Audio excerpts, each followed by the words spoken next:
আজ রান্না করব ডিম, কিন্তু একদম অন্যরকম ভাবে।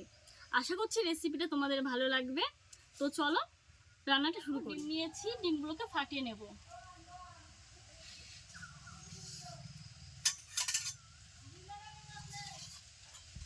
একটা ঝাঁঝরি থালা নিয়েছি, থালার উপরে 4টে একই মাপের বাটি বসিয়ে নিয়েছি। তো ডিমগুলো ফাটিয়ে বাটিতে দিয়ে দেব। এক একটা বাটিতে কিন্তু একটা করে ডিম দেবো।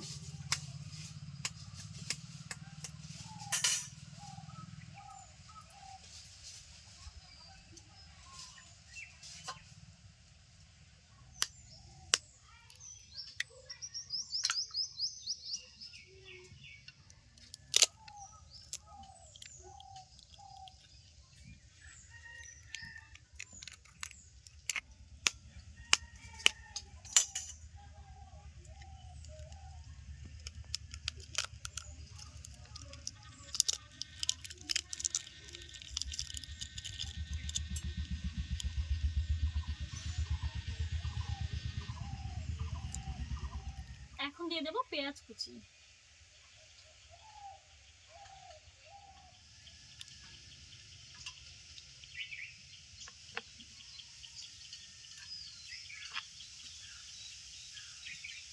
লবণ,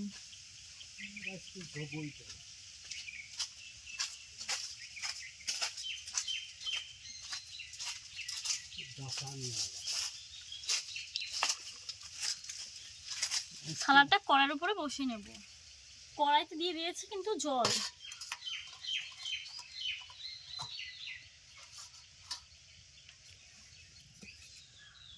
ঢাকা দিয়ে ডিম সেদ্ধ করে নেব।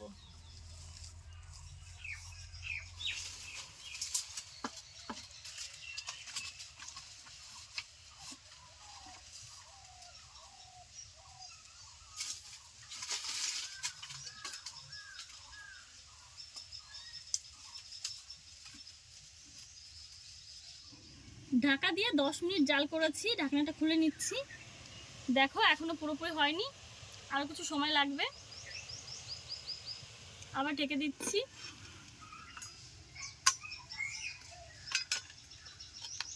এখন কিছু মশলা বাটবো। এখানে নিয়েছি একটা পেঁয়াজ ছোট করে কেটে নিয়েছি, আদা রয়েছে, রসুন রয়েছে। তো চলো এখন বেটে নিচ্ছি।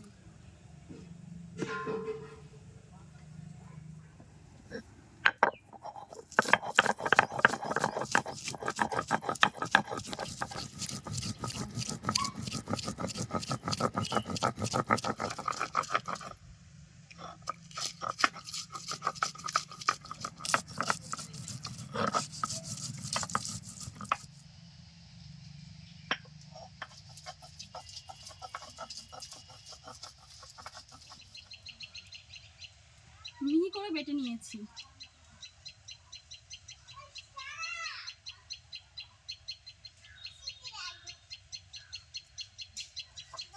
এখন বেটে নেব ধনিয়া, জিরে আর শুকনো লঙ্কা। লঙ্কাগুলো ধুয়ে নেব। জিরে ও ধনিয়া,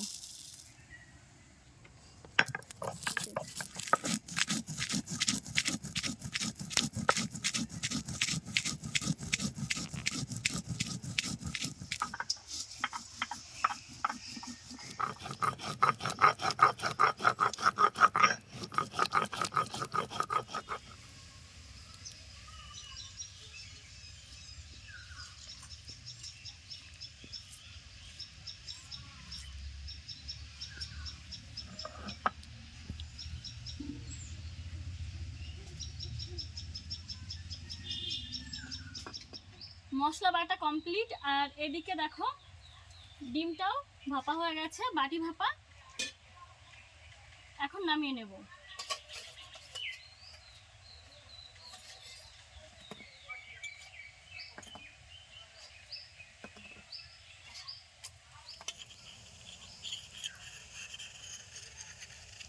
আমার বাটিতে তেল লাগিয়ে নেওয়া উচিত ছিল, কিন্তু আমি ভুলে গেছিলাম, তার জন্য তুলে নিতে অসুবিধা হচ্ছে। দেখো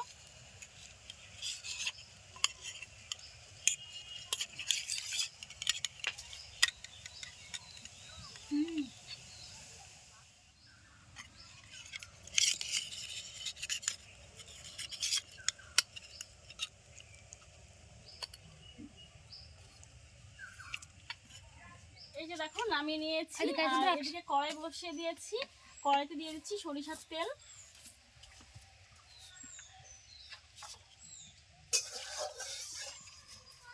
তেল গরম হয়ে গেছে, এখন ভেজে নিচ্ছি।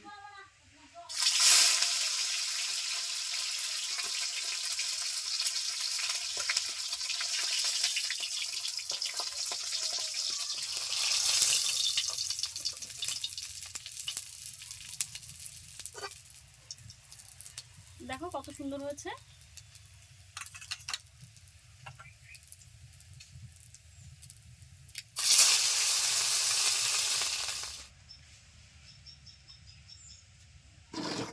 আর একটু তেল দিয়ে দিলাম,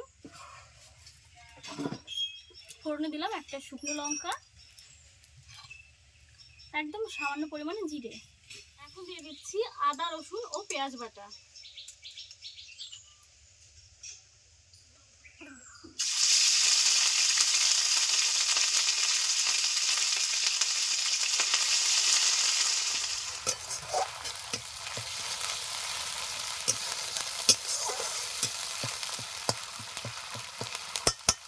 আদা রসুনের কাঁচা গন্ধটা চলে গেছে, এখন দিয়ে দিচ্ছি জিরে ধনিয়া ও শুকনো লঙ্কা বাটা।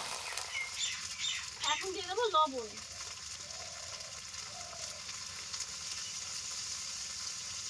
হলুদ গুঁড়ো,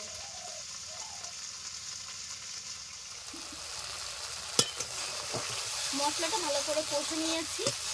দেখো তেল ছাড়তে শুরু করে দিয়েছে। এখন দিয়ে দিচ্ছি জল।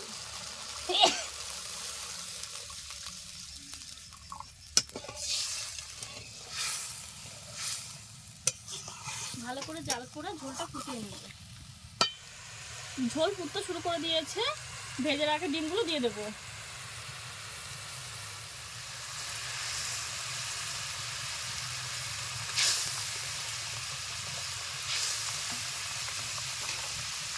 ঢাকা দিয়ে রান্না করে নেব।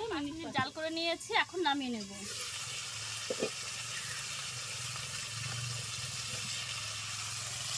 দেখো দেখতে কিন্তু অসাধারণ লাগছে।